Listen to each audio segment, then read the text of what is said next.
लोकतंत्र में और मैं हूं आपके साथ नेहा दुबे। लोकतंत्र में आज हम बात करेंगे मोदी मंत्रिमंडल के विस्तार की और अगले साल की शुरुआत में होने वाले विधानसभा चुनावों में इसके असर की।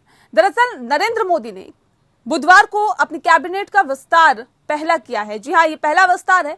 विस्तार से पहले 12 मंत्रियों ने इस्तीफा दिया तो 36 नए चेहरे कैबिनेट में उन्हें जगह मिल गई है। 7 मंत्रियों को प्रमोट किया गया है, यानी कुल 43 मंत्रियों ने शपथ ली है। इसके साथ ही मोदी कैबिनेट में प्रधानमंत्री समेत कुल मंत्रियों की संख्या अब 78 हो गई है। ये मोदी का अब तक का सबसे बड़ा मंत्रिमंडल है।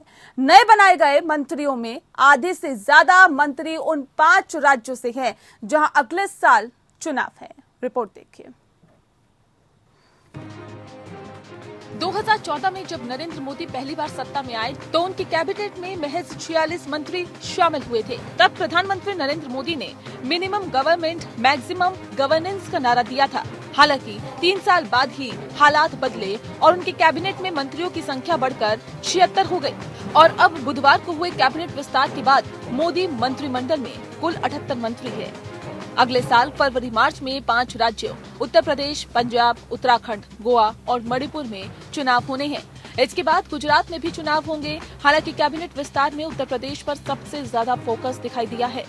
विस्तार में शामिल 36 नए चेहरों में से 7 अकेले उत्तर प्रदेश से हैं। इसके साथ ही यहाँ से आने वाले कुल मंत्रियों की संख्या बढ़कर 16 हो गई है। मोदी कैबिनेट में यूपी के मंत्रियों की बड़ी संख्या है। कैबिनेट विस्तार में यूपी के 3 दलित, 3 ओबीसी और 1 ब्राह्मण को मंत्रिमंडल में जगह मिली है। पीएम मोदी को कैबिनेट विस्तार के जरिए यूपी में जातीय और क्षेत्रीय संतुलन बनाने के साथ साथ मजबूत चक्रव्यूह भी गढ़ दिया गया है। यूपी में पीएम मोदी को छोड़कर अब 6 सवर्ण, 6 पिछड़ा वर्ग और 3 अनुसूचित जाति से मंत्री हो गए हैं। पूर्वांचल में पिछड़ों में कुर्मी समुदाय भी यादवों की तरह सियासी तौर पर काफी ताकतवर है, जिस पर सभी पार्टियों की नजर रहती है। ऐसे में पीएम मोदी ने गोरखपुर बेल्ट से कुर्मी समुदाय से आने वाले महाराजगंज के सांसद पंकज चौधरी को जगह दी है। पंकज चौधरी 6 बार के सांसद है और पूर्वांचल के कुर्मी समाज के बीच अपनी अच्छी पैठ रखते हैं। मिर्जापुर विंध्याचल क्षेत्र से अपना दल एस की अनुप्रिया पटेल को मंत्रिमंडल में जगह मिली है। अनुप्रिया भी ओबीसी वर्ग के कुर्मी समुदाय से आती हैं। मोदी ने अनुप्रिया पटेल को शामिल कर सहयोगी दलों के साथ साथ यूपी के बड़े वोट बैंक को मजबूती के साथ जोड़े रखने का दांव चला है। यूपी में कुर्मी मतदाता 7% है, जो सूबे का करीब 3 दर्जन विधानसभा सीटें और 8 से 10 लोकसभा सीटों पर निर्णायक भूमिका निभाते हैं। पश्चिम यूपी से आगरा के सांसद एसपी बघेल को मंत्रिमंडल में जगह मिली है, जो अनुसूचित जाति से आते हैं। उन्हें पाल जाति से माना जाता है। बघेल समाज यूपी में अति पिछड़ा जाति में आता है, जिसका ब्रज के क्षेत्र में अच्छा खासा सियासी आधार है। ऐसे में पीएम मोदी ने बघेल को कैबिनेट में जगह देकर पाल और बघेल समुदाय को सियासी संदेश देने की कवायद की है। पीएम मोदी ने अपने कैबिनेट में ओबीसी से आने वाले बीएल वर्मा को भी शामिल किया है, जिन्हें पिछले साल ही राज्यसभा में लाया गया था। बीएल वर्मा बदायूं से आते हैं और आरएसएस से जुड़े रहे हैं। बीएल वर्मा ओबीसी के लोधी समाज से आते हैं, जो कल्याण सिंह के दौर से बीजेपी का कोर वोट बैंक। यूपी में लोध समुदाय भले ही 3% के करीब है, लेकिन जिन इलाके में है वहां पर जीतने की ताकत रखता है। वहीं अवध क्षेत्र में लखनऊ की मोहनलालगंज सीट से सांसद कौशल किशोर को पीएम मोदी ने अपनी कैबिनेट में शामिल किया। कौशल किशोर दलित वर्ग के पासी समुदाय से आते हैं, जो अवध और पूर्वांचल में सियासी तौर पर काफी महत्वपूर्ण माने जाते हैं। दलितों में जाटव के बाद सबसे बड़ी आबादी पासी समुदाय की है, जो एक समय का मजबूत वोट बैंक हुआ करता था। इसी समीकरण को देखते हुए मोदी ने कौशल किशोर पर दांव लगाया है। मोदी कैबिनेट में दलित समुदाय से आने वाले भानु प्रताप वर्मा को भी जगह मिली, जो जालौन जैसे पिछड़े जिले से आते हैं और 30 साल से बुंदेलखंड के इस इलाके में बीजेपी का झंडा बुलंद किए हैं। भानु प्रताप वर्मा जालौन से 5 बार सांसद है। आजादी के बाद जालौन से दूसरी बार ही कोई मंत्री बना है। भानु प्रताप वर्मा बीजेपी के अनुसूचित मोर्चा के प्रदेश अध्यक्ष रह चुके हैं। वो दलित में कोरी समाज से आते हैं। यूपी में बुंदेलखंड और कानपुर के बेल्ट में कोरी समुदाय काफी अहम भूमिका में है। ऐसे में पीएम मोदी ने उन्हें कैबिनेट में जगह देकर कोरी समाज को सियासी तौर पर बड़ा संदेश देने की कोशिश की है। यूपी की सियासत में ब्राह्मण वोटर भी काफी निर्णायक है, जिसे देखते हुए पीएम मोदी ने रुहेलखंड क्षेत्र के लखीमपुर खीरी से सांसद अजय मिश्र टेनी को मंत्रिमंडल में जगह मिली है। यूपी में भले ही ब्राह्मण 8 से 10% हो, लेकिन राजनीतिक रूप से वो करीब 5 दर्जन विधानसभा सीटों पर असर रखते हैं। प्रधानमंत्री मोदी ने कैबिनेट विस्तार के जरिए सिर्फ उत्तर प्रदेश ही नहीं बल्कि अपने गृह राज्य गुजरात को भी साधने का दांव चला है। गुजरात में अगले साल के आखिरी में विधानसभा चुनाव है, जिसे देखते हुए पीएम मोदी ने अपने मंत्रिमंडल में गुजरात के नेताओं को भी अच्छी खासी तवज्जो दी है। पुरुषोत्तम रूपाला और मनसुख मंडाविया का प्रमोशन किया गया है, जबकि केंद्रीय गृह मंत्री अमित शाह पहले से ही शामिल है। वहीं केंद्रीय कैबिनेट में अब 3 नए चेहरों को एंट्री मिली है, जिसके जरिए मोदी ने गुजरात की जातीय और क्षेत्रीय समीकरण साधने का दांव चला है। पीएम मोदी ने कैबिनेट विस्तार में गुजरात की क्षेत्रीय और जातीय दोनों ही समीकरणों को साधने का दांव चला है। वहीं पंजाब से इकलौते मंत्री सोम प्रकाश ही है, यहाँ से कोई नया नाम शामिल नहीं किया गया। इसी तरह उत्तराखंड को भी इस विस्तार से कुछ खास नहीं मिला। यहाँ से रमेश पोखरियाल निशंक के इस्तीफे के बाद ही अजय भट्ट को मंत्री बनाया गया। वे राज्य से आने वाले अकेले मंत्री हैं। गोवा से आने वाले श्रीपद यशो नायक कैबिनेट में बरकरार है। यहाँ भी किसी नए चेहरे को शामिल नहीं किया गया। वहीं मणिपुर से इनर मणिपुर के सांसद राजकुमार सिंह को कैबिनेट में जगह मिली है। इससे पहले मणिपुर से एक भी मंत्री नहीं था। फिलहाल उत्तर प्रदेश के चुनावों से पहले पीएम मोदी ने तेज तर्रार बदलाव कर पार्टी को एक पायदान आगे बढ़ा दिया है, खासकर तब जब उनकी सरकार प्रमुख मोर्चों पर कमजोर शासन के आरोप झेल रही है। अब नए मंत्रियों को दृढ़ता से और जल्दी से अपने शासकीय अनुभवों का परिचय कराना होगा। Bureau report.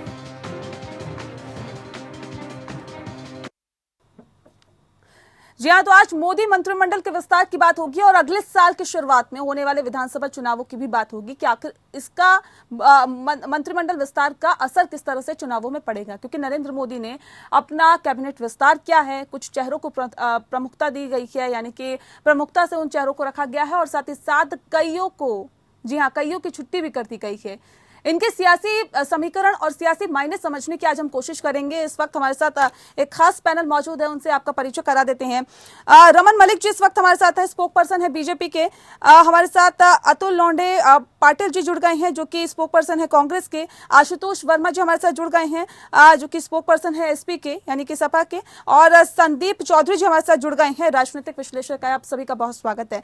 सबसे पहला सवाल मेरा रमन जी आपसे है। दरअसल मैं आपसे समझना चाहूंगी, जो मंत्रिमंडल विस्तार किया गया है सर, इसके क्या मायने हैं और क्या आधार है? किस आधार पर नए चेहरों को प्राथमिकता दी गई है और पुरानों की छुट्टी कर दी गई? जी देखिए, जो मंत्रिमंडल का विस्तार हुआ है वो विस्तार प्रमुखता से इस विषय को लेकर हुआ है कि कुछ मानक, कुछ टारगेट प्रधानमंत्री मोदी ने बनाए थे, जो अध्यक्षता भाजपा की सरकार है प्रधानमंत्री मोदी की, उन्होंने बनाए। इन टारगेट्स को अटेन करना हमारे लिए जरूरी है, क्योंकि हम उस रिपोर्ट कार्ड को जनता के पास लेकर जाना चाहते हैं। वैश्विक महामारी कोरोना के कारण 1.5 साल के करीब आपकी, मेरी, हम सभी की, पूरे मानव जाति में से ये 1.5 साल जो है ये कहाँ चला गया कोई पता नहीं लगा। लेकिन फिर भी आशा ऐसी है और चाहत ऐसी है कि हम वो टारगेट अटेन करें। और इसलिए इस तरीके से जो रीजेक कह लीजिए, पुनर्गठन कह लीजिए, पुनर्वरण कह लीजिए, ये इस मंत्रिमंडल का करा गया। ठीक है। और वैसे भी 2020 में जैसे 2019 में सरकार आई थी, तो पहले शपथ ग्रहण के बाद उसका विस्तार नहीं हुआ था। और ये एक नेचुरल प्रोसेस है कि विस्तार होता है सरकार का, तो वो भी होना था। तो उसको देखते हुए जो एम्स रखे हैं उनको पूरा करने के लिए ये विस्तार करा जाए। ठीक है। डॉक्टर हर्षवर्धन ने उस एम को पूरा नहीं किया, शिक्षा मंत्री रमेश पोखरियाल निशंक ने उस एम को पूरा नहीं किया, पेट्रोलियम मंत्री ने उस एम को पूरा नहीं किया, बाकी जिन जिन की छुट्टी की गई उन्होंने एम को पूरा नहीं किया। उन मानकों पर वो खड़े नहीं उतरे जो प्रधानमंत्री नरेंद्र मोदी ने एक मानक तय किए थे। लेकिन सवाल इस बात को लेकर है सर, वित्त मंत्रालय पर भी बहुत सवाल उठे। क्या लगता है कि वित्त मंत्री निर्मला सीतारमण मानकों पर खड़ी उतरी हैं? वहां पर कोई फेरबदल नहीं किया गया? मेरे से सवाल जी रमन जी आपसे ही। जी बोले, थोड़ा आवाज हल्की आ रही थी। जी रमन जी, सवाल मेरा ये है, जैसा कि आपने कहा कि जिन मंत्रियों की छुट्टी की गई है वो मानकों पर खरे नहीं उतरे थे, ऐसे में वित्त मंत्री निर्मला सीतारमण की अगर हम बात करें तो क्या वो मानकों पर खरी उतरी थी कि वहां पर किसी तरह का कोई फेरबदल नहीं? देखिए, भारत की अर्थव्यवस्था जिस तरीके से चली, स्टॉप हुई, फिर चली, फिर स्टॉप हुई, ये हम सबके सामने है। 2 बारी इतना बड़ा ट्रेन को अगर आप रोकेंगे, इतने बड़े वेलोसिटी को रोकेंगे जो भारत चल रहा था, तो उसके आर्थिक इफेक्ट पड़ेंगे, कोई मना नहीं कर सकता। जब लॉकडाउन का मतलब ये है कि लॉकडाउन का मतलब लॉकडाउन होता है, सब चीजें बंद हैं। तो जब सब चीजें बंद हैं तो ना आर्थिक गतिविधियां कुछ होंगी, ना प्रोडक्शन बास्केट हो रही होगी, जो जरूरी सामान है वही चलेगा। ठीक है, नहीं सर, हम तो कोरोना से पहले की भी बात करते हैं सर, तब भी जीडीपी कहाँ थी ये भी अब आपके सामने ही था। कंपनी आई, सुनिए, और अप्रैल का जो जीएसटी का कलेक्शन था वो लगभग 1,40,000 करोड़ के करीब पहुंचा।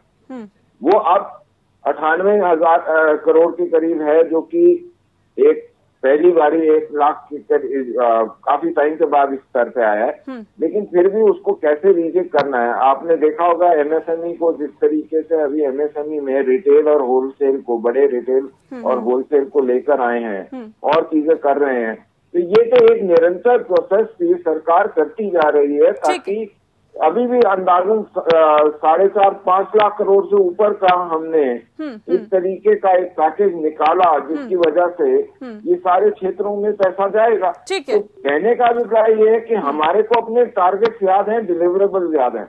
इम्पोर्टेंट पॉइंट ये है कि आज जो 22 साल से या 25 साल से गुब्बारा फुलाने की कोशिश कर रहे हैं, और वो जानते हैं कि उस गुब्बारे में छेद है, लेकिन फिर भी उसको कोशिश कर रहे हैं, उनका क्या कीजिएगा।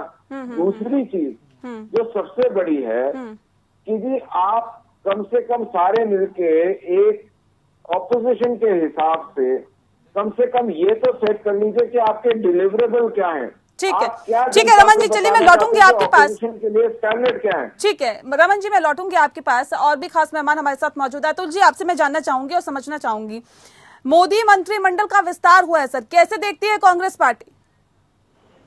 नहीं, मंत्रिमंडल का विस्तार यानी सिरों की संख्या बढ़ाई गई है, काम में कुछ फर्क पड़ने वाला है क्या? तो नहीं। तो मोदी जी की जो थिंकिंग है, जो सोच है, वो मैक्सिमम गवर्नेंस मिनिमम गवर्नमेंट। जब पहली बार उन्होंने 40 लोगों को इंडक्ट किया था, तो उनका कहना था छोटा सा मंत्रिमंडल रहेगा, सुविधा रहेगी, सुविधाजनक तरीके से हम काम करेंगे, तो ये मैक्सिमम गवर्नेंस के लिए अच्छा रहेगा। लेकिन इसका उल्टा होते हुए हमने देखा है कि यहाँ पर मिनिमम गवर्नेंस है और मैक्सिमम गवर्नमेंट आपको हर जगह जो है वो दिखाई दे रही है, पहली बात।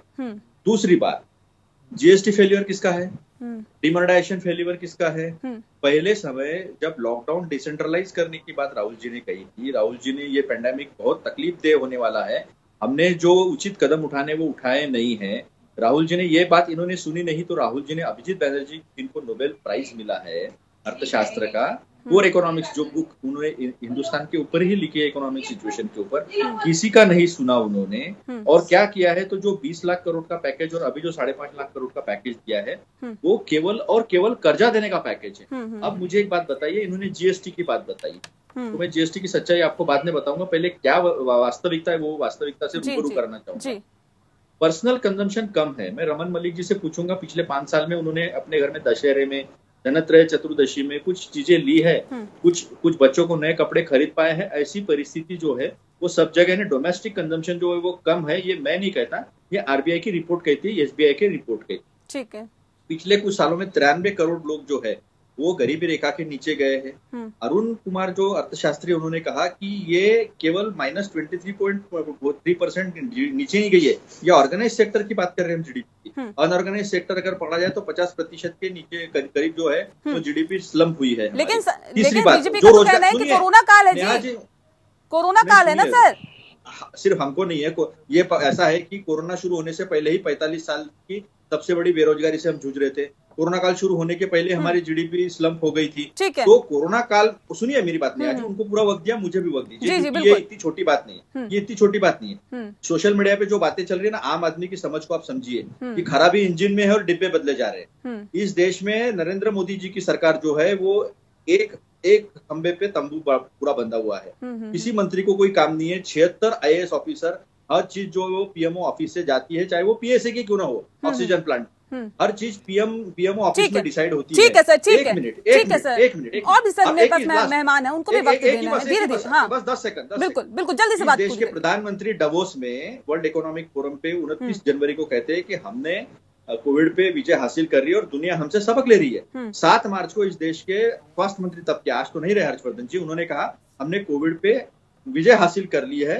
जब 2 लाख के ऊपर केसेस हो गए थे, लोग मर रहे थे, रास्ते पे लोग मर रहे थे, गंगा में लाशें बहाई जा रही थी, और इस देश के प्रधानमंत्री कोविड में जब 2.25 लाख के केसेस कहते थे कि जहां देखो वहां मुझे लोग ही लोग दिख रहे हैं, और उस वक्त हमारे यहाँ लोग गंगा में लाशें बह रही थी। बिल्कुल, तो इस तरह के हालात बने हुए थे, ये सभी ने देखा, सभी ने देखा है, सभी ने देखा है। आशुतोष जी, मैं आपसे जानना चाहूंगी सर, क्या वाकई आपको भी लगता है कि इंजन में खराबी है लेकिन डब्बे बदले जा रहे हैं, जिस बात का जिक्र अभी अतुल जी कर रहे थे? देखिए, इंजन में खराबी है, डिब्बे बदले जाए, मुझे तो लगता है कि पूरी रेलगाड़ी खराब है, और ये लगातार विपक्ष इस बात को बताने की कोशिश कर रहा है। और मैं आपको धन्यवाद देता हूं कि आपने इन सब बातों को उठाया, और कई पत्रकार बंधुओं ने लगातार इस बातों को उठाया कि भारत की गति 2014 के बाद से जिस तरीके से डिरेल्ड हो चुकी है, ये सिर्फ एक नैरेटिव बनाया जाता है कि विपक्ष नहीं है, विपक्ष नहीं है, और आज मोदी जी ने ये सिद्ध किया कि विपक्ष है तभी देश चल सकता है। और अगर ऐसा नहीं होता तो 70 सालों की दुहाई देने वाली भारतीय जनता पार्टी एक दिन के अंदर 12 मंत्रियों का इस्तीफा ले लेती है, और कोई ऐसे वैसे विभागों का नहीं है। कोरोना महामारी में हेल्थ मिनिस्टर चले जाते हैं, नई शिक्षा नीति की बात करते हैं, एजुकेशन मिनिस्टर डिप्टी चले जाते हैं, पर्यावरण ग्लोबल वार्मिंग की बात करते हैं तो एनवायरमेंट मिनिस्टर चले जाते हैं, इंफॉर्मेशन डिजिटल इंडिया की बात करते हैं तो आईटी मिनिस्टर चले जाते हैं, लोगों की बेरोजगारी की बात करते हैं तो लेबर मिनिस्टर रिजाइन कर देते हैं, लोगों को खाना और सबको भोजन देने की बात करते हैं तो खाद्य विभाग और फूड डिपार्टमेंट के मिनिस्टर हटा दिए जाते हैं, और जहां तक सामाजिक ताना बाना जो वो कहते हैं बनाते हैं, उसको जो तोड़ के रख दिया है तो सोशल जस्टिस के आदमी को उठा के गवर्नर बना देते हैं। तो मोदी जी ने माना इस बात को कि विपक्ष है और विपक्ष हमको आईना दिखा रहा है, और यही एक अच्छे विपक्ष की निशानी है कि आप अपने भैया टीवी चैनल पे, अखबारों पे गलतियां ना मानो, लेकिन दिल पे हाथ रख के इस बात को मानते हो कि हमारा देश गर्त में जा चुका है, और गर्त में जाने के कारण मोदी जी ने अपना ठीकरा किसी न किसी के बल बकता था, तो 12 मंत्री एक दिन के अंदर रिटायर कर दिए। ठीक है, रमन जी से इस पर रिएक्शन ले लेते हैं, फिर संदीप जी के पास चलेंगे। रमन जी, क्या वाकई मोदी सरकार ने इस मंत्रिमंडल के विस्तार करते हुए ये मान लिया है, कि समझ लिया है, ये जान लिया है कि हाँ हमारी गवर्नमेंट फेल साबित हुई है कोरोना काल से निपटने के लिए? जिस बात का जिक्र अभी आशुतोष जी कर रहे थे, श्रम मंत्री का तब हटा दिया गया, उनकी छुट्टी कर दी गई, शिक्षा मंत्री की छुट्टी कर दी गई, साथ ही साथ स्वास्थ्य मंत्रालय जो सबसे बड़ा और सबसे अहम मंत्रालय इस वक्त माना गया, उनकी छुट्टी कर दी गई। सर, इसके क्या मायने निकाले? क्या वाकई मोदी भी जानते हैं कि हाँ उस स्तर पे काम नहीं हुआ जिस स्तर पे होना चाहिए था? तो जब सरकार कुछ भी काम करती है तो कुछ लोगों को मात्र अपनी जीभ हिला के उस पर आरोप लगाने के अलावा कुछ नहीं आता। आप हमको कॉन्ट्रडिक्ट करिए ना, हमारे काम के ऊपर हमारे काम को पढ़ के ये बताइए कि इस काम में ये करते हुए यहाँ गलती आपने करी, वो आप नहीं बोलेंगे, आप फिर बोलेंगे मोदी ने गलती कर दी। देखिए, यहाँ का आलम ये है कि जहाँ पे चीफ मिनिस्टर बीजेपी का हो वहाँ उसकी गलती, और जहाँ चीफ मिनिस्टर बीजेपी का ना हो वहाँ मोदी जी की गलती। ये तो आगम है इनका। लेकिन मैं कुछ एक जवाब देना चाहूंगा, जैसे अभी ये बोल रहे थे कोविड और डावोस की बात, तब प्रधानमंत्री जी ने बड़े स्पष्ट रूप से बोला था कि जिस प्रकार से हमने लड़ाई लड़ी है और लड़ रहे हैं, हमने लगभग कोरोना पर विजय पा ली है। ये गलत नहीं थे उस समय, लेकिन जिस प्रकार से आज आप तस्वीरें देख रहे हैं हिमाचल की, उत्तराखंड की, या आप भी देख रहे हैं कि किस प्रकार से बेपरवाह हुए लोग घूम रहे हैं। दूसरी बात करते हैं, इंजन खराब है, डिब्बे बदल दिए। मैं वापस एक वही चीज इनको याद दिलाऊंगा कि कहीं पे टूटी उड़ जाती है और कहीं पे कुछ और हो जाता है। मैं तो आज ये पूछना चाहता हूँ कि छेदे हुए गुब्बारों को कब तक हवा से भरेंगे साहब? वो कभी नहीं भरे जाते, उसमें से हवा निकलती रहती है। आप चाहे 22 साल ट्राई करें या आप 7 साल ट्राई करें, होगा यही। तीसरी चीज, ऑक्सीजन क्राइसिस की बार बार बात करते हैं। ऑक्सीजन क्राइसिस का एक बहुत अच्छा नमूना हमने देखा जब माननीय हाई कोर्ट दिल्ली ने ऑडिट की बात करी, तो जो लोग सबसे ज्यादा मांग रहे थे उनका क्या हुआ और कैसे एक दिन में ऑक्सीजन की काम ठीक हो गया। अब बात आ जाते हैं कि आप बार बार करते हो कि आपको चेंज करना चाहिए था। मैं साहब ये पूछता हूं, हमने तो 12 मंत्री चेंज करे, आपसे अपने पार्टी के अध्यक्ष की फैमिली नहीं चेंज होती दोनों से, क्योंकि एक परिवार की बपौती बन के बैठ गई है दोनों विपक्षी पार्टियां। ये क्या दिखाता है? ये यही दिखाता है। मेरे सवाल का भी जवाब दीजिए। मेरे सवाल का भी जवाब दे दीजिए। अब एक लास्ट चीज भी मैं बोल लूं, सपा को ये क्लियर होके पता लग गया कि वो उसको चुनाव लड़ने के लिए उसके साथ कोई नहीं खड़ा होगा। आर्थिक लाभ करने के लिए और आर्थिक अपनी परिस्थिति ठीक करने के लिए उन्होंने आम आदमी पार्टी से गठबंधन करने की कर रहे हैं। फंडिंग मिलती है वो उनसे ले और इनको दे ताकि ये चुनाव लड़ने की स्थिति में आए। और चुनाव लड़ना किस लिए वो भी बता देता हूँ, ताकि टिकटें बेच सकें। ठीक है, तो कांग्रेस ठीक है रमन जी, ठीक है। संदीप जी आपने सभी की बात सुनी है। तीनों के तीनों यही काम करने जा रहे हैं। ठीक है संदीप जी, आपने सभी की बात सुनी है, आपका विश्लेषण। मैं आऊंगी आपके साथ, आपके पास अतुल जी, आपके पास भी आऊंगी, आशुतोष जी को भी वक्त दूंगी, लेकिन संदीप जी जल्दी से अपना विश्लेषण बताएं।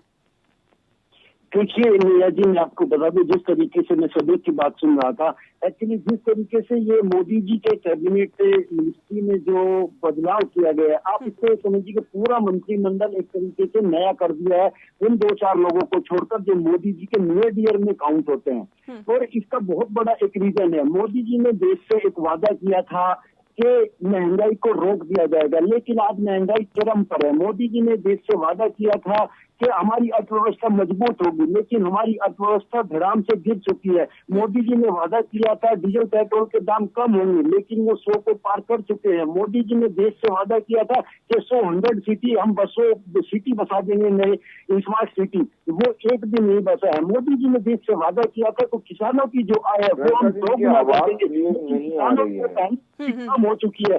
तो मोदी जी ने एक नई टीम को फिर से खड़ा किया, एक बार फिर से कोशिश करेंगे वो अपने वादे पे खड़ा और पूरा उतरने की। ये टीम पुराने वाली पूरी तरीके से फेल हो चुके हैं। मोदी जी का सिद्धांत है। अतुल जी, सवाल मेरा आपसे है और छोटा छोटा जवाब दीजिएगा क्योंकि बहुत सारे मेहमान हैं, सभी को वक्त देना है मुझे।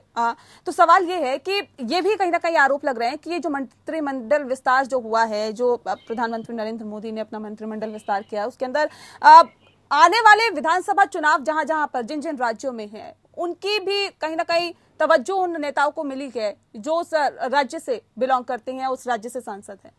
क्या ऐसा आपको भी लगता है क्या?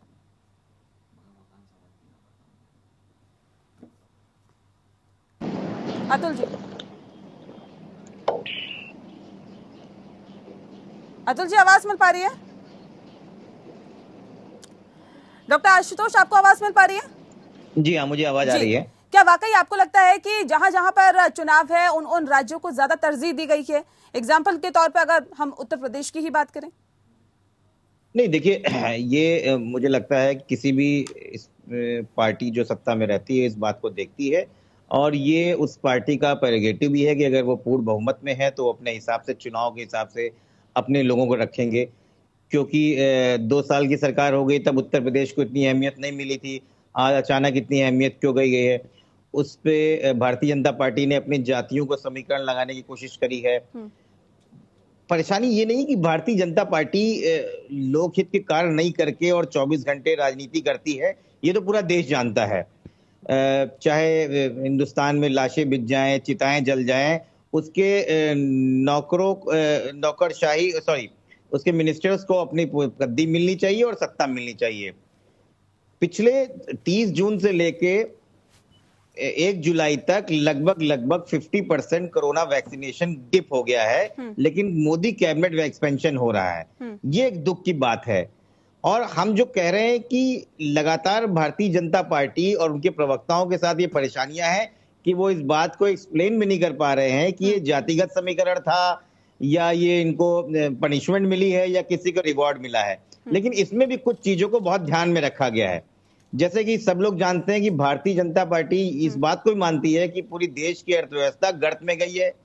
लेकिन अनुराग ठाकुर जी को कहीं ना कहीं प्रमोशन मिल गया है। वो सबको पता था भाई, बीसीसीआई की सीट जयशाह को देनी थी, खानदान की कंपनी आगे चलनी है कि नहीं चलनी है। जब 2019 की सरकार बनी तो एक व्यक्ति का नाम बहुत ज्यादा उठाया गया था मीडिया में, और उसकी सादगी ईमानदारी की बात लगातार चैनल्स और मीडिया में थी, प्रताप सारंगी की। वो इतने सीधे थे कि वो साइकिल से आए और साइकिल से उन्होंने शपथ ली, और आज वापस वो साइकिल पे चले गए हैं। क्या गलती करी? लेकिन जो 108 रुपए का पेट्रोल बेच रहा है धर्मेंद्र प्रधान, जो अंबानी और अडानी के दोस्तों में आता है, उसकी मौत चल रही है। कोविड की सारी नाकामी, दिन भर प्रधानमंत्री दिखाई पड़ते थे, ये करेंगे वो करेंगे फलाना करेंगे, लेकिन हर्षवर्धन जो डॉक्टर है, चिकित्सक है, उसको हटा दिया गया। वो बलि का बकरा पहले भी बने थे।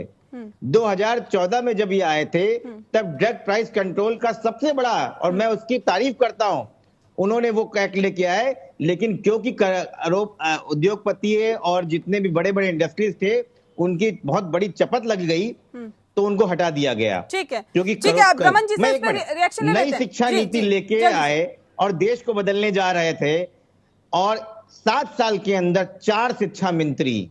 शर्मनाक है। ये बच्चों के सामने क्या देने जा रहे हैं और भविष्य क्या करने जा रहे हैं। तो इसलिए राजनीति की गोटियां बिछाना भारतीय जनता पार्टी की पुरानी कहान है। लोकहित, जनहित और देश के लोगों के लिए उससे कोई मतलब नहीं रहा है। ठीक है रमन जी, सवाल इस बात को लेकर है, सर ये पहली बार आरोप नहीं लगा, इससे पहले भी ये आरोप लगे हैं कि जहां जहां पर विधानसभा चुनाव होता है उसको तरजीह दी जाती है, और वहां पर किसी भी तरह से जीत हासिल करने के लिए साम दाम दंड भेद तमाम तरीके अपना लेती है बीजेपी। क्या वाकई अब इस मंत्रिमंडल विस्तार में भी ये सब चीजें देखने के लिए मिली है? प्रियंका जी, मेरे को बड़ा हास्यास्पद लगता है, आपके लिए भी, माफ करिएगा, और मेरे विपक्ष के मित्रों के लिए भी।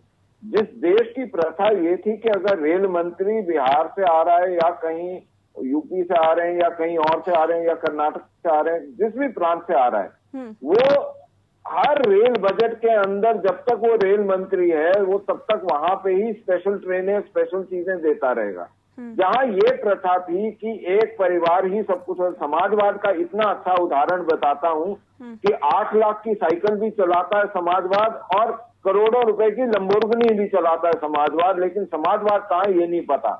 जिस पिता को औरंगजेब की तरह धक्के मारे थे, आज उसी को ऊट पटांग हो रहा, चलिए उस विषय पे बिल्कुल भी नहीं जाते। लेकिन मैं आज आपसे ये पूछता हूं कि राजनीति के अंदर, और आप डेमोक्रेसी में है जहां पे बार बार आपको चुनाव में जाना पड़ेगा हर 5 साल के साथ, कोई ये इस तरीके की कंपनी तो नहीं है कि मुलायम सिंह जी के बाद अखिलेश जी, या पहले राजीव जी, फिर सोनिया जी के पास कंट्रोल, अब राहुल जी के पास कंट्रोल, फिर जीजा जी के पास कंट्रोल, जो भी चलता रहेगा। तो सर उसके लिए तमाम तरीके अपनाए जाएंगे क्या? हमने पश्चिम बंगाल में देखा विधानसभा चुनाव जनता की बलि दे दी जाएगी। जब कोरोना काल था उसके बावजूद भी हजारों की तादाद में भीड़ इकट्ठी कर ली गई थी। आप मेरे को ये बताइए, आप सवाल का जवाब दीजिए ना। के अंदर लगभग 11 महिलाएं जो हैं वो मंत्री मंडल में हैं। पहली बार इस देश के अंदर जिस तरीके से अल्पसंख्यक लोग हैं, या जो ओबीसी वगैरह कैटेगरी के हैं, वो सारे हैं, जिस तरह से 5 नॉर्थ ईस्ट की 5 एमपी जो है मंत्रिमंडल में है। आज से कभी हुआ था कि नॉर्थ ईस्ट के 5 मंत्रिमंडल में होंगे? वहां के एक बार आसाम से राज्यसभा से लेकर मनमोहन सिंह जी को आए, उन्होंने 10 साल उधर की तरफ देखा नहीं कि करना क्या है। तो इस प्रकार की सरकारें हम नहीं चलाते, और हाँ, हम काम करते हैं, काम करेंगे। हाँ, आपको ये दिक्कत है कि हम क्यों चुनाव में जीतने के लिए या चुनाव की तरह लड़ने के लिए हम अब हमेशा तैयार रहते हैं। अगर इससे आपको दिक्कत है तो साहब अब आप अपनी तैयारी अच्छी करिए। ये मत बोलिए कि हम डिस्टिंक्शन लेकर क्यों पास हुए, ये सोचिए कि आप 33% भी क्यों नहीं ले आए, ये फर्क है। ठीक है अतुल जी, सवाल इस बात को लेकर है, कंपार्टमेंट लाइफ से रहते। ठीक है अतुल जी, क्या वाकई आपको भी लगता है कि जिस तरह से लगातार सवाल उठ रहे हैं कि विधानसभा चुनावों के मद्देनजर इस मंत्रिमंडल में उन राज्यों को ज्यादा तरजीह दी गई है जहां पर विधानसभा चुनाव है, तो ये तो अधिकार है पार्टी का जो भी केंद्र में है, तो उसके बाद फिर सवाल क्यों आखिर इस तरह के सवाल उठाए जा रहे हैं? ऐसा है नया जी, कथनी और करनी में जब अंतर आता है तभी ऐसी बातें जो है, तभी ऐसे सवाल जो है वो उठ खड़े होते हैं। अभी मुझे एक बात बताइए, इस सरकार को, मोदी जी को, ये सरकार नहीं मोदी जी है, मोदी जी को टैलेंटेड और अच्छी दिशा दिखाने वाले लोगों से नफरत है। देखिए अभी शहीद जमीर जी जो जेनोम सीक्वेंसिंग के हेड थे, जो इम्पोर्टेंट थे, उन्होंने क्या कह के इस्तीफा दिया है और क्या न्यूयॉर्क टाइम्स में उन्होंने आर्टिकल लिखा है। देश के 800 साइंटिस्ट जो है वो डेटा मांग रहे थे कोविड का, वो डेटा इतना इम्पोर्टेंट था कि उस डेटा को लेकर ही हम आगे बढ़ सकते थे। वो 800 साइंटिस्ट गए, कौन नहीं गया? अरविंद सुब्रमण्यम जी गए, the finest brain in the economy, एक वर्ल्ड में फाइनेस्ट ब्रेन उनको माना जाए, वो छोड़ के चले गए। रघुरामन चले गए, विरल आचार्य चले गए। अब इनके 18 घंटे की मेहनत, इनकी होशियारी जो रमन मलक जी बता रहे थे, तो क्या हुआ? 45 साल की, कोरोना के पहले की बात कर रहा हूँ मैं, 45 साल की सबसे बड़ी बेरोजगारी इनके काल में हुई है। इनके काल में सबसे ज्यादा गरीबी जो है इन्हीं के काल में बढ़ी है। और देश की जीडीपी जो है माइनस में इन्होंने ही दिखाई है। देश की जीडीपी तभी गिरना शुरू हो गई थी, आंकड़ों का भी खेल हो गया, फर्स्ट नंबर भी डाले गए, जिसको अकाउंटेंसी में फर्स्ट नंबर कहते हैं वो भी डाले गए। और जीएसटी की ये बात बताते हैं, रिफंड देते नहीं है, जीएसटी का कलेक्शन बताते हैं। जब कंजम्पशन है, लोग खरीदे नहीं कर रहे, लोग इनका कर्जा नहीं उठाया जा रहा है। एमएसएमई जो है वो खत्म हो चुका है। 5 लाख करोड़ का तो पहले का कर्जा एमएसएमई का पैसा जो इन्होंने दिया नहीं है, ऊपर से कर्जा थोप रहे। जब प्रोडक्शन नहीं है, डिमांड नहीं है, प्रोडक्शन नहीं है, तो कर्जा लेके क्या करेंगे वो? और कर्जा ले नहीं सकते, प्रोडक्शन नहीं है, तो रोजगार निर्माण नहीं हो सकता है। तो सबसे अब चरम पे बेरोजगारी, जीडीपी तल गाड़ चुका है, पूरा गरीबी जो है वो 93 करोड़ लोग गरीबी रेखा के नीचे आए हैं। और बड़े सीना तान के बताते हैं लोग कि 80 करोड़ लोगों को हम 2 किलो और 5 किलो अनाज देते हैं, तो ये तो हमारे लिए शर्म की बात है हिंदुस्तान के लिए। 140 करोड़ में 80 करोड़ लोग गरीब है और गरीब रखे गए हैं। फिर कौन सी बात लेके आते? क्या हुआ आपके 1 साल के 2 करोड़ रोजगार का? क्या हुआ 15 लाख का? क्या हुआ मैक्सिमम गवर्नेंस का? सारी चीजें जो है वो धरातल में धस चुकी है। अभी जो बात है सिर्फ हिंदू मुसलमान करना, जातिवाद करना, इस जो मुझे मंत्रिमंडल बना है वो जातिवाद के आधार पर बना है। आप देखिए जिन जो में यूपी में क्या हुआ, धाराशाही हुए ये लोग, लेकिन यूपी में इन्होंने जिस तरह से पंचायत के अध्यक्ष बनाए हैं, ये कोई लोगों से छुपा हुआ नहीं। लोगों ने तो सभासद जो चुन के दिए थे वो तो विपक्ष के दिए थे। इन्होंने ताकत लगानी थी, बंगाल में लगाई, 217 उन्होंने वहां जीत लिए, वहाँ धराशायी हो गए। पंचायत की बात कर रहे हैं ना, जहाँ जीरो थे। ये जो है ना, ये डेवलपमेंट की बात नहीं कर सकते, ये लोग डेवलपमेंट की बात नहीं करेंगे। रमन जी, गडकरी ठीक है, रिएक्शन ले लेते हैं सर, रिएक्शन तो ले लें, उनकी पूरी सुन लेते हैं कम कर दी। संदीप जी, सवाल इस बात को लेकर है, मैं इस पूरे अगर मंत्री मंडल के विस्तार को देखूं तो इस्तीफा देने वाले 10 मंत्री 60 साल से ज्यादा उम्र के हैं। तो क्या यूं कहा जा सकता है कि एक युवाओं की टीम भी कहीं ना कहीं खड़ी करने की कोशिश की गई है मोदी की तरफ से? जी, कई चीजों को इसमें ध्यान में रखा गया है, युवाओं को भी मौका दिया गया है और जातीय समीकरण को भी साधने की कोशिश की गई है। जिन 5 राज्यों में चुनाव है उनको भी प्रतिनिधित्व देने की कोशिश की गई है। लेकिन जिस तरीके से कई लोग ये समझते हैं कि मंत्रिमंडल में विस्तार करने से चुनाव जीते जा सकते हैं, तो इस बात से मैं बिल्कुल भी सहमत नहीं हूँ। अगर मंत्रिमंडल में बदलाव करने से चुनाव जीते जा सकते हैं तो कांग्रेस पार्टी कभी नहीं जाती। आज ये केजरीवाल दिल्ली में नहीं आते, राजस्थान में अशोक गहलोत नहीं आते, बंगाल में ममता बनर्जी की सरकार नहीं बनाती, पंजाब में कैप्टन अमरिंदर सिंह सरकार नहीं बनाते, उड़ीसा में नवीन पटनायक सरकार नहीं बनाते। आपको सरकार बनाने के लिए जमीन पे लोगों के काम करने पड़ेंगे, लोगों के अंदर जो नाराजगी है उसको दूर करना पड़ेगा। जिस तरीके से लगभग 1 साल हो गया दिल्ली में किसान धरना प्रदर्शन कर रहे हैं, बेरोजगार लोग दुखी हैं, जिस तरीके से हमारी अर्थव्यवस्था गिर रही है, जिस तरीके से दिन प्रतिदिन महंगाई कर रही है, सरकार को इन विषयों पर काम करना पड़ेगा। वो जूनियर भी हो सकता है आपके मिनिस्टर, सीनियर भी हो सकते हैं, यूथ भी हो सकते हैं, क्योंकि मेरे ख्याल से मोदी जी की से ज्यादा बड़ा कोई मिनिस्टर है। तो हकीकत ये है, हकीकत जमीनी काम करने की, लोगों को जो वादे किए गए थे वादों को पूरा करने की, लोगों की जो समस्याओं को खत्म करने की जरूरत है, तब जाकर के सरकार रिपीट हो सकती है। बिल्कुल। एक सवाल मेरा आपसे है रमन जी, क्या पश्चिम बंगाल में हार की वजह का शिकार हुए हैं, अगर हम देखें बाबुल सुप्रियो को या फिर देवोश्री को, क्या ये कहा जा सकता है? बिल्कुल नहीं। बंगाल में आप 3 से 73 पे पहुंच जाएं, आज तक मेरे को तो नहीं लगता। लेकिन सर 200 प्लस का नारा दिया जा रहा था, कहा जा रहा था कि 200 प्लस हम जीतेंगे। ठीक है, वो नारा दिया जा रहा था, उसकी तरफ हमने काम भी करा, हमारे एम्स थे, हम उस तक नहीं पहुंच पाए, तो क्या हो गया? आपने सीटें देखी हैं बंगाल की, जहाँ कितनी सीटें ऐसी हैं जहाँ 500, 1000 या 1500 या 2000 वोटों का फर्क रहा हो? ये बहुत बड़ी संख्या है, ऐसा नहीं है। और ये पूरा का पूरा विपक्ष जो है एक दूसरे का सहयोग करने के बावजूद भी इस हालत में रहा कि बिल्कुल रोते पीटते सरकार बनाया और ममता जी तो खुद हार गई। तो बात उसकी नहीं है। सरकार का मतलब होता है कामकाज करना और काम के ऊपर फोकस करना। मैं आज अभी आपके जो जितना कुछ समझ पाया क्योंकि आवाज कम आ रही थी जी। कांग्रेस के जो प्रवक्ता हैं आलोक जी, तो अतुल जी भाई साहब बोल रहे थे परफॉर्मेंस की और चीजों की। तो मैं ये पूछना चाहूंगा कि चलिए आप बंगाल को भी छोड़ दीजिए, आप आसाम को भी छोड़ दीजिए, आप यूपी के अभी जो गए चुनाव उनको भी छोड़ दीजिए, क्योंकि मोस्टली आप कहीं पे नहीं थे वहां पे। मैं ये पूछना चाहता हूँ कि जब वायनाड में तो आपके जो प्रोप्राइटर इन चीफ हैं, जिनको 22-23 साल से 24 साल से लॉन्च करने जा रहे हैं, अब जो गुब्बारा जिसमें छेद हैं और वो आज तक लॉन्च नहीं हुआ, तो आप ये बताएं कि जी वायनाड में जो केरल है उसमें क्या हुआ, उसमें आप क्यों नहीं सरकार बना पाए? राजवीर सरदेसाई एक पत्रकार हैं, उन्होंने राहुल कंवर से पूछा था कि क्या होगा अगर वायनाड अगर केरल हार जाते हैं, तो राहुल कंवर ने बोला था he will jump into the ocean. और किसने जंप करना था नहीं करा वो अलग बात है, लेकिन विषय जो मैं बार बार उठाने की कोशिश कर रहा हूँ, हम डिलीवरेंस दे रहे हैं और अगर कहीं पे कमी पेशी आती है तो हम उसको ठीक करने की कोशिश भी करते हैं। लेकिन वो लोग जो घर के अंदर दुबक के बैठे हुए हैं, जो काम ही नहीं करने को तैयार, जो अपनी विपक्ष की भूमिका भी प्रॉक्सी कंधों के ऊपर चलना चाहते हैं।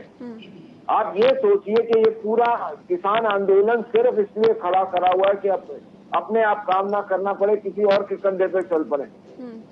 सर तो ये जो 12 मंत्रियों को हटाया गया है, ठीक है सर, ये बताइए ये जो 12 मंत्रियों को हटाया गया है, क्या कोरोना काल इनके सर मर दिया गया कि भाई यही लोग जिम्मेदार हैं? नहीं।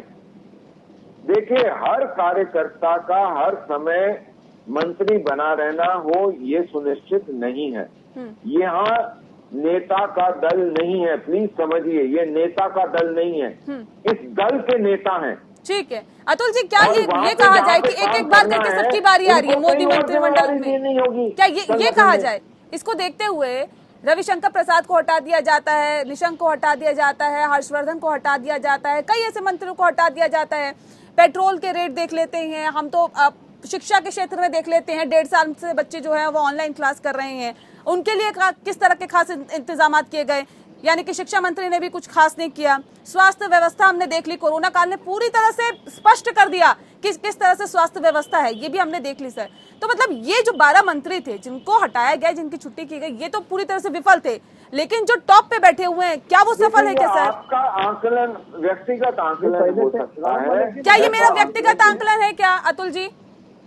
आप बता दीजिए सर। ये विपक्ष को मैं नहीं लेता, जिनको अपने घर में 25 साल से एक फेलियर बैठा हुआ वो क्या करेंगे? उन्हें अभी रमन जी आप जब बात कर रहे थे तो मैं बात नहीं कर रहा था, तो कृपया शांति से दूसरे की बात सुनिए, डिबेट अच्छा होगा। ऐसा है कि जो होलसेल प्राइस इंडेक्स है ना वो 12% क्रॉस कर चुका है और कंज्यूमर प्राइस इंडेक्स जो है वो 6% के ऊपर चला गया है, जो फर्स्ट नंबर है, ये इससे डबल है, एक्चुअल में डबल में।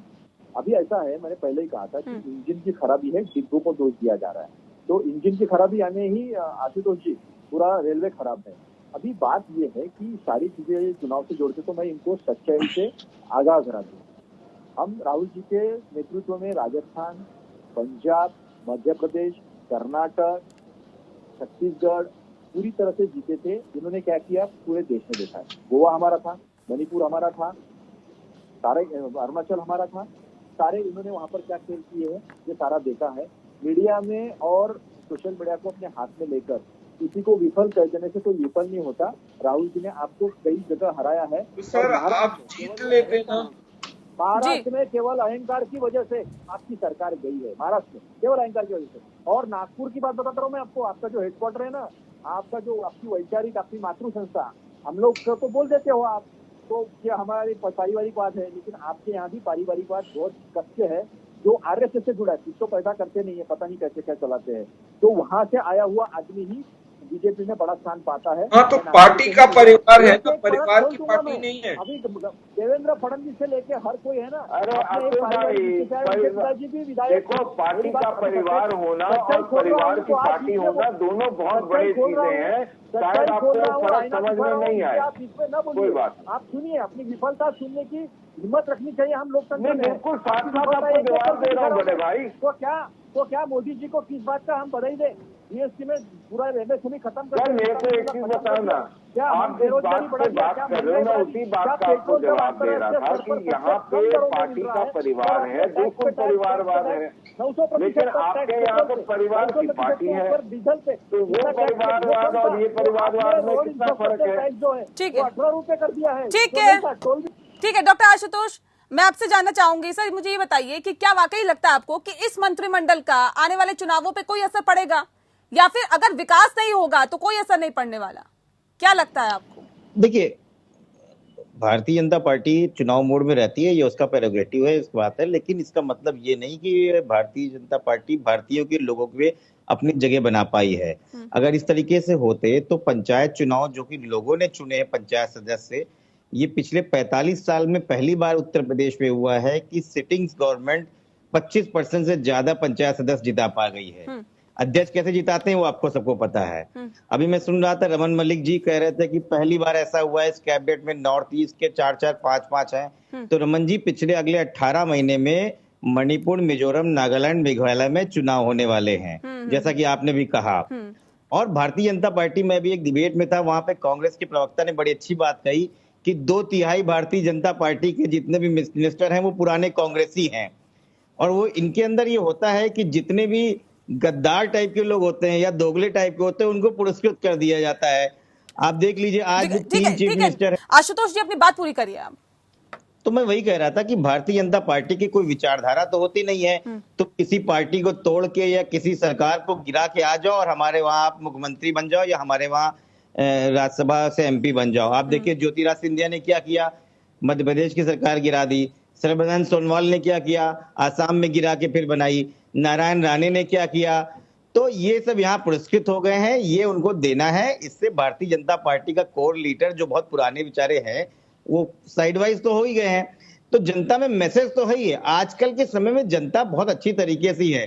मैं इस बात को मानता हूं कि कुछ ना कहीं, चाहे विपक्ष पहले जो रहा था वो अपनी कमियों को अगर दूर नहीं कर पाएगा तो लड़ाई मुश्किल है। क्योंकि जब इस तरीके की दोगली नीति वाले सरकार में आ जाते हैं कि जो सिर्फ साम दाम दंड भेंट किसी भी तरीके से सरकार बनाना है, तो उसको तोड़ना मुश्किल होता है लेकिन नामुमकिन नहीं होता है। और उत्तर प्रदेश में जो हुआ है अभी 2 महीने पहले और जो 6 महीने बाद होने वाला है वो परिलक्षित होने वाला है आपको। ठीक है रमन जी, क्या वाकई ऐसा है क्या कि कारनामा करना या फिर काम करने के बाद इनाम भी बीजेपी तुरंत दे देती है? हम हिस्ट्री में बहुत अच्छी तरीके से जानते हैं कि औरंगजेब ने क्या करा था अपने पिता। मुस्लिम लीग से कौन बताया? मोदी जी कर रहे हैं अभी। अरे मुस्लिम लीग के साथ किसने पहले अपनी सरकार बनाई थी? रमन जी, इतिहास भारतीय जनता पार्टी को हम से ज्यादा मत जानिए। आप लोग तो थे ही नहीं कहीं पर। धक्के पड़े बात को वो सबने देखा। किस तरीके से सरवकर जी चिट्ठी लिख के माफी मांग के चले गए थे।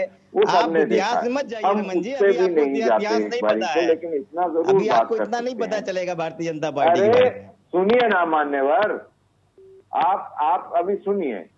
तो आपके यहाँ तो हालत ये है कि साइकिल की सारी तारों, पहिए की तारें भी अलग हो रही हैं, टायर भी अलग हो रहा है, ब्रेक लग नहीं रही है। अरे अडवाणी जी को कुछ बना लो भैया, कहीं पकड़ा ऐसा ना हो कि कहीं प्रॉब्लम हो जाए। मजेदार बात, अटल जी को तो कमांडर की तरीके से आपने यूज किया और अडवाणी जी को पूछ ही नहीं रहे हो। एक बार तो बुला लेते, कल कम से कम स्वेरिंग सेरेमनी में तो बुला लेते। छोड़ दीजिए, ये आपके कल बुला लेते।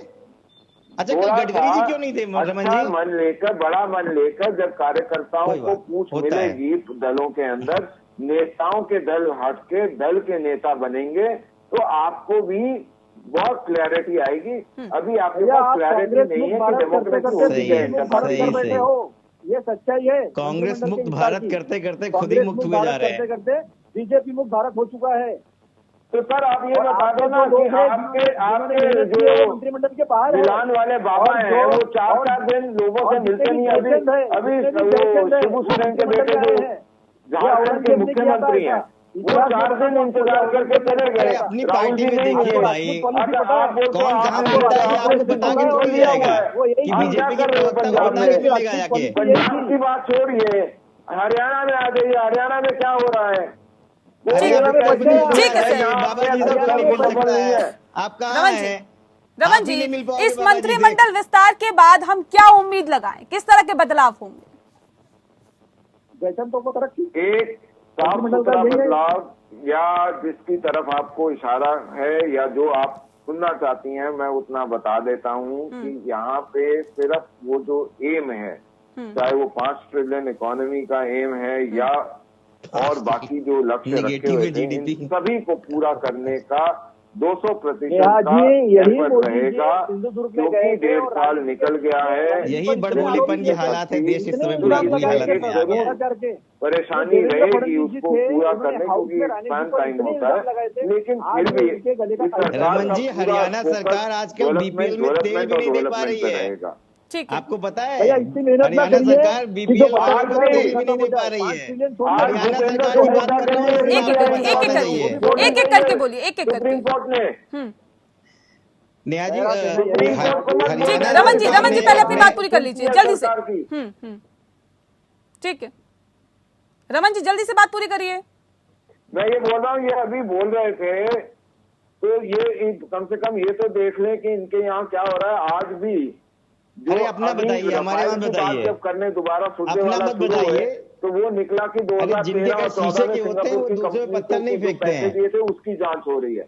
जो दूसरी चीज है वो ये है कि इनके यहाँ आज सुप्रीम कोर्ट ने भी ये बोला कि जो एक रोहतक की जमीनें हैं, उसके लिए भूपेंद्र सिंह हुड्डा के ऊपर सीबीआई की जांच कराई जाए। तो मैं ये पूछना चाहता हूँ कि बार बार हमने तो जांच करी, जो जांच करनी थी करके सरकार ने दे दी, न्यायालय में है, अब वो न्यायालय करेगा। हम कोई इमरजेंसी की तरह, इंदिरा की तरह कान नहीं मरोड़ के काम करवा रहे हैं। ठीक है, ठीक है। अतुल जी जल्दी से अपनी बात रखिए, और क्या लगता है कितनी उम्मीद इस मंत्रिमंडल विस्तार के बाद सरकार से कि बेहतरी के लिए कदम उठाया जाएगा, कितनी उम्मीद है?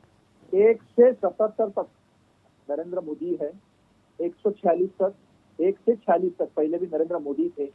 जो भी विफलता असफलता आई है, जो भी अर्थव्यवस्था, सामाजिक ताना बाना, इस देश का नाम धरातल में गया है, इसके लिए जिम्मेवार केवल और केवल नरेंद्र मोदी जी है। $5 ट्रिलियन का अपना आप दिखा रहे हो, जो है वो बचा लिया इन्होंने, वो भी बहुत है। और दूसरी बात, इन्होंने जितने भी आरोप किए थे, नेहा जी आप और हम इसके प्रत्यक्षदर्शी है, जितने भी आरोप लगाए थे कोर्ट में छूट गए। कोर्ट में 2G में एक जज ने कहा कि मैं 7 साल तक 11 बजे से 7 बजे तक बैठा रहा, लेकिन एक पुर्जा भी, एक कागज भी सबूत का ये लोग लाए नहीं है। तो ठीक है, क्योंकि हम कार्यक्रम के आखिरी पड़ाव में डॉक्टर आशुतोष जल्दी से, ठीक है ठीक है ठीक है, आखिरी प्रतिक्रिया, कितनी उम्मीद है जल्दी?